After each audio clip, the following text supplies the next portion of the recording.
안녕하세요. 연애 프로에 미친 남자 연친남입니다.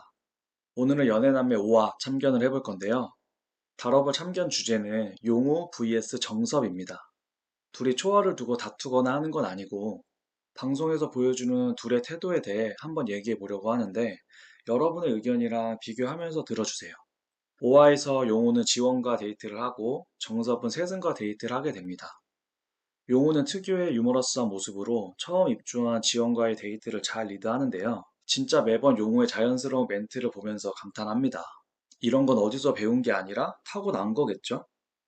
지원도 말이 없는 편인 줄 알았는데 생각보다 말도 많고 유머가 있더라고요. 그런데 목소리 톤이 너무 차분해서 중간중간 용호님이 졸릴 수도 있겠다 라는 생각이 잠깐 들었습니다.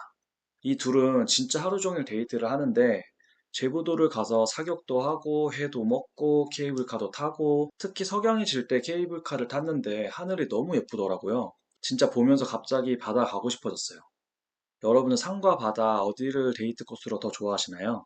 용호는 케이블카를 타면서 구름을 보며 파일럿 경험을 살짝 말해주는데 조그만 구름들을 연습용 비행기로 퐁 뚫고 가는 맛이 있고 구름 위에서 내려다 보이는 구름이 너무 예쁘다는데 본업을 하는 용호는 얼마나 멋있을지 제가 다 설렜습니다.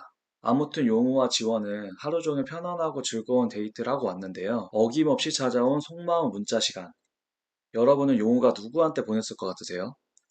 저번 화에서 바로 앞에 지원을 두고 초아에게 속마음 문자를 보낸 전적이 있긴 하지만 이번 화에 둘이 데이트하는 걸 본 사람이면 무조건 용호는 지원에게 보낸다고 생각을 할 것 같거든요. 왜냐하면 이런 연애 프로그램에서 문자로 속마음을 표현할 때 보통 이렇게 초반 보면 데이트 한 사람한테 의뢰 보내잖아요. 그리고 데이트 자체도 보는 사람이 행복하게 느껴진 만큼 출연자들은 더 설렜고 재밌었다고 생각을 했는데 제 예상을 깨고 용호는 하루가 거의 끝날 때쯤 본 초아에게 문자를 했습니다. 용호의 인터뷰를 보니까 하루 종일 지원이랑 데이트를 하고 왔음에도 문자는 초아한테 쓰고 있는 자신을 보면서 초아에 대한 마음이 생각보다 크구나를 느꼈다고 하는데 아 정말 이 사람 뭐야. 솔직히 아직 어떻게 될지도 모르고 이번에 지원이한테 문자를 하는 건 명분이 확실히 있었잖아요. 그럼에도 불구하고 초아한테 보냈다는 거는 지원이가 정말 용호 스타일이 아니었거나 초아에게 엄청난 확신을 주려고 한 건데 만난 지 일주일도 안 됐는데 이렇게 확신을 줄 정도의 감정이 생기는지가 좀 의문이긴 한데 그걸 떠나서 문자를 못 받을 지원의 감정보다 자신의 감정에 충실하면서 형식적인 예의를 차리지 않는 용호의 모습이 전 꽤 멋있더라고요. 아, 이 남자 안 가진 게 없네, 진짜. 만약 여자친구가 생기면 조금이라도 의심받을 행동은 절대 안 할 것 같은 느낌이에요. 이런 용호의 모습과 다소 일반적인 남자인 정섭의 모습이 비교가 좀 됐는데요.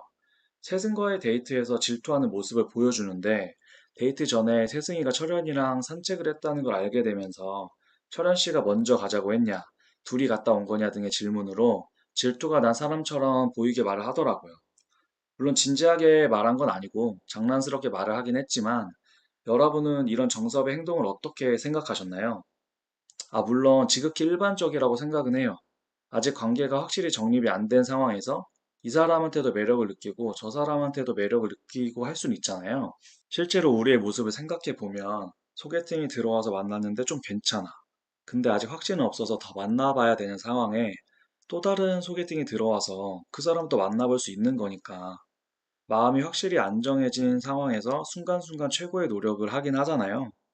저는 정섭이도 이런 흐름이라고 생각을 하는데 다만 우리는 전지적 참견 시점에서 정섭이의 모습을 다 보니까 세승이한테 저렇게 질투나는 것처럼 하고 초아한테 가서는 또 관심을 표현하고 하는 모습들이 나중에 초아랑 잘 됐을 때 세승이의 배신감은 어떨까 라는 걱정을 좀 하게 되는 것 같아요. 그래도 뭔가 어느 정도 관심이나 호감 표시는 할 수 있는데 질투 나는 것처럼 굳이 말할 필요가 있었나 하는 거죠. 세승의 입장에서 저렇게 행동하면 이 남자 나한테 진심이구나, 올인이구나 라고 생각할 것 같거든요. 그리고 결론적으로 용우랑 정섭의 행동으로 초아랑 세승은 똑같이 이 남자가 나한테 직진하는구나라고 생각은 하지만 까보면 용우는 행동도 직진이지만 정섭은 직진까지는 아니다 이거거든요. 그렇다고 정섭이가 잘못했다고 말하는 건 절대 아니에요. 일반적인 모습입니다. 그리고 이번 5화에서는 연애 남매 프로그램의 특징을 잘 살리는 설정이 있었는데요. 바로 혈육이 데이트할 상대를 혈육이 면접을 통해서 골라주는 거예요. 그러니까 복수의 데이트 지목을 받은 여성 출연자의 혈육이 지목을 한 남자들과 1대1 면접을 통해서 누가 내 혈육과 데이트하면 좋을지 최종 결정을 하는 겁니다. 물론 비밀의 방이라는 곳에서 목소리가 변조되어 진행을 하고요. 내가 원하는 사람의 혈육한테도 내가 좋은 이미지여야지 데이트를 할 수 있는 설정입니다. 단순히 남매끼리 참여한 환승 연애 버전이 아니라 이런 요소들을 넣어서 남매 간의 케미나 생각들을 볼 수 있게 해주는 것 같아서 정말 기발하고 신선한 설정 같았어요. 만약 내 혈육이 누구를 원하는지 확실히 알면 그냥 그 사람이 결정해주면 될 것 같은데 만약 모른다면 얼마나 혈육에 대해 알고 싶고 착한지 이런 게 중요하게 작용할 것 같아요. 그런데 저런 게 중요하게 작용을 해도 혈육이 원하는 사람이 아닐 수도 있으니까 그 괴리에서 오는 재미가 있을 것 같더라고요. 개인적으로 다음화가 기대가 되는 게 이번 데이트는 전에 했던 사람이랑은 못하거든요. 그래서 무조건 새로운 사람이랑 할 수밖에 없는데 또 데이트를 해보면 감정이 요동치잖아요. 아직까지 힐링 프로그램으로 가고 있는 연애 남매. 얼른 도파민을 끌어올려주길 바라면서 이번 참견을 마무리하겠습니다. 구독과 좋아요, 댓글 꼭 부탁드릴게요. 감사합니다.